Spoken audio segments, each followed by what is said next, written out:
take any linear system, which we could write in the form ax equals b. If we take that same system, the same coefficient matrix, and swap out vector b on the other side of the equal sign with a vector of zeros, we get a homogeneous system with the same coefficient matrix. In this case, we call that new homogeneous system the associated homogeneous system to the original system. Okay? Turns out there's a very important relationship between a linear system and its associated homogeneous system. So to illustrate this, let's consider an example. Let's let matrix A equal the 3 by 3 matrix with components 1, 2, 4, 3, negative 7, negative 1, negative 1, 4, 2. And let's let B be the vector negative 2, 7, negative 4.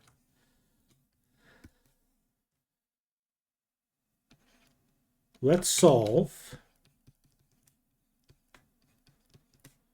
the linear system ax equals b and its associated homogeneous system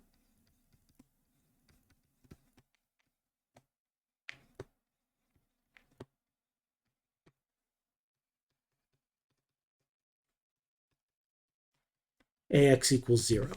Okay, so let's start with the general system, ax equals b. Okay,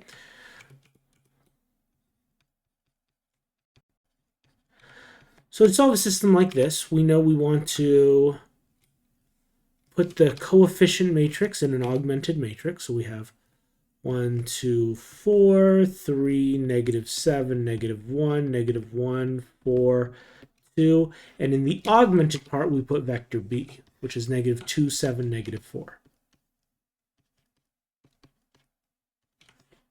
Okay. If we take this to reduced row echelon form, we could use a computer to do that. What we end up getting is the augmented matrix 1, 0, 2, 0, 0, 1, 1, negative 1, 0, 0, 0, 0. Okay? So from this, we can find the solution. We do have a free variable. This column doesn't have any leading terms, right? We only have 2 non-zero rows, but we have 3 columns in our coefficient matrix. So we're going to have a free variable. Okay? And so just real quickly, our general solution is going to look like 0, negative 1, 0 plus t times negative 2, negative 1, 1. Okay?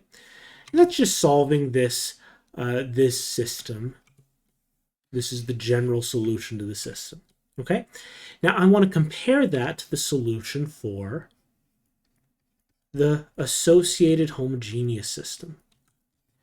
So to solve the associated homogeneous system, we're going to do the same thing. We're going to put the coefficient matrix right here, and we're going to get it into reduced row echelon form.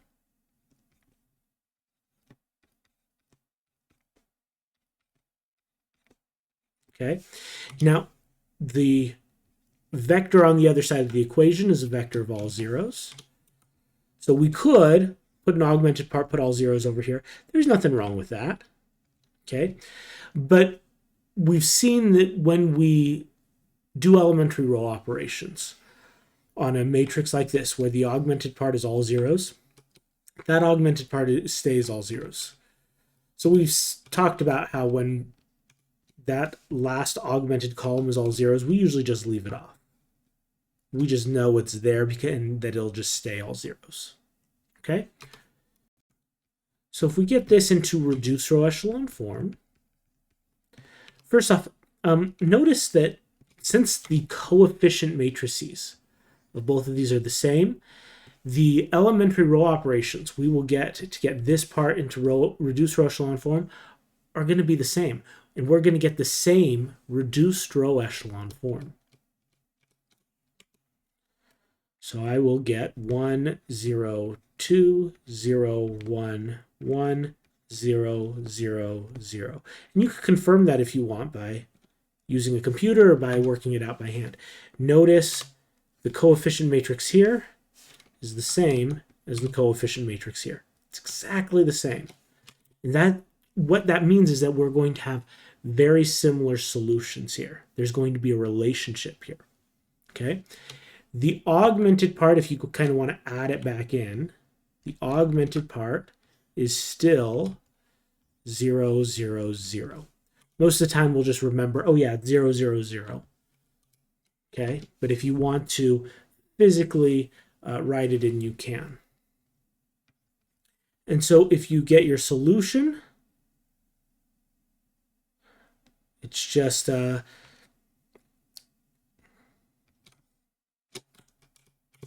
you can work this out. I'm moving kind of fast here. T times -2, -1, 1. Okay? And maybe I'll just show you where that comes from.